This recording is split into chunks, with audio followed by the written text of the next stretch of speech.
The autumn sun cast long shadows across Mike's small auto repair shop as he wiped his hands on an oil-stained rag. The familiar scent of motor oil and worn leather filled the air, mixing with the crisp October breeze that drifted through the open bay doors. This was his sanctuary, the place where he had rebuilt his life piece by piece after losing his wife Sarah 3 years ago. Mike had always been good with his hands, but opening his own shop had been born out of necessity rather than ambition. When Sarah passed away from cancer, he found himself a single father to 8-year-old Tommy, struggling to balance grief, parenthood, and the need to provide. The insurance money had been enough to lease this modest space on the outskirts of town, and word of mouth had slowly built him a steady clientele who appreciated his honest work and fair prices. The bell above the shop door chimed softly as a woman entered, leading a small girl by the hand. Mike looked up from the engine he was working on, noting the worry lines etched across the woman's face and the way she clutched her purse tightly against her side. "Excuse me," she said, her voice carrying a slight tremor. "I'm Emma Rodriguez, and this is my daughter Sophia. My car broke down about a mile up the road. I was wondering if you might be able to take a look at it." Mike set down his wrench and walked over to them, noticing how Sophia hung back shyly behind her mother's legs. The little girl had dark, curious eyes that reminded him of Tommy when he was nervous about meeting new people. "Of course," Mike said, his voice gentle. "Let me grab my keys and we can drive out there together."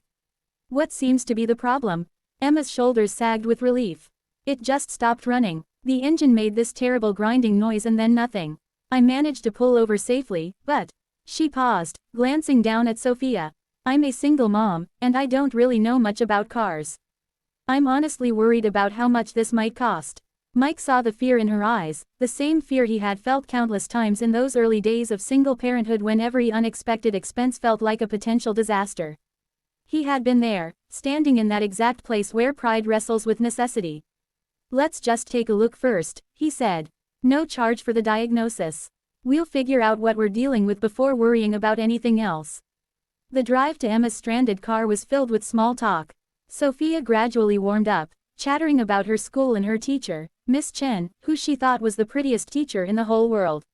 Emma worked as a nurse at the county hospital, picking up extra shifts when she could. Mike found himself drawn to her quiet strength, the way she spoke about her work with genuine care for her patients.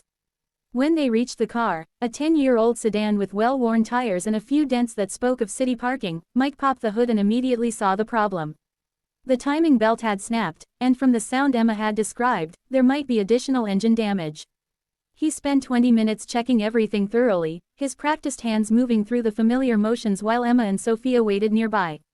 Sophia had found a dandelion and was blowing the white seeds into the wind, making wishes Mike couldn't hear but could see in her concentrated expression. Finally, Mike closed the hood and walked back to Emma, his expression carefully neutral. He had done this many times before, delivering news that would strain someone's budget, but it never got easier. "The timing belt snapped," he said simply. "In some cars, that's not a big deal, maybe a couple $100 to fix. But in your engine, when the belt breaks, it can damage other parts. The valves, possibly the pistons. I'd need to tear down the engine to know for sure, but we're looking at repairs that could easily run $1,500 or more." Emma's face went pale. Mike watched her do the math in her head, the same calculation he had done so many times himself. $1,500 might as well have been $15,000 for someone already stretched thin. "The car's probably not worth that much in repairs," she said quietly, her voice barely above a whisper. I need to think about this." Sophia had stopped playing with dandelions and was now standing close to her mother, sensing the tension even if she didn't understand the details. Mike looked at the little girl, then at Emma's worried face, and felt something shift inside his chest. "You know what," Mike said, surprising himself with the words. "Let me tow it back to my shop and take a closer look. Sometimes these things aren't as bad as they seem on the roadside." Emma shook her head. "I appreciate the offer, but I can't afford." "No charge," Mike interrupted gently. "Let me at least give you a proper diagnosis. We'll worry about the rest later."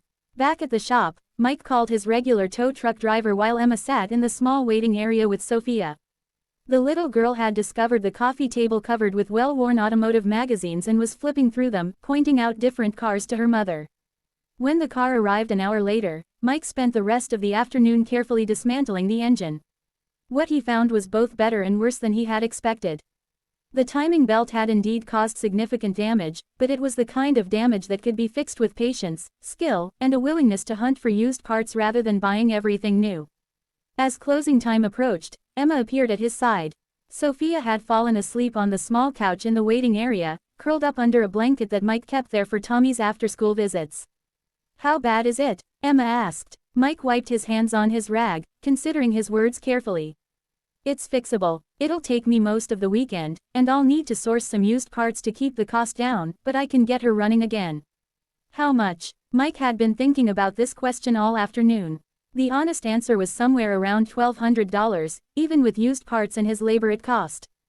But looking at Emma's tired face and Sophia sleeping peacefully on his couch, he found himself saying something entirely different. "How about we call it 300? That'll cover the parts and a little bit for my time." Emma stared at him. "That's not, you can't possibly, why would you do that?"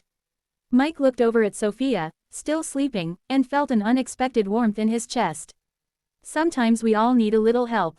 I've been where you are. I know what it's like." Emma's eyes filled with tears, but she wiped them away quickly. "I don't know how to thank you. Just pay it forward someday when you can," Mike said.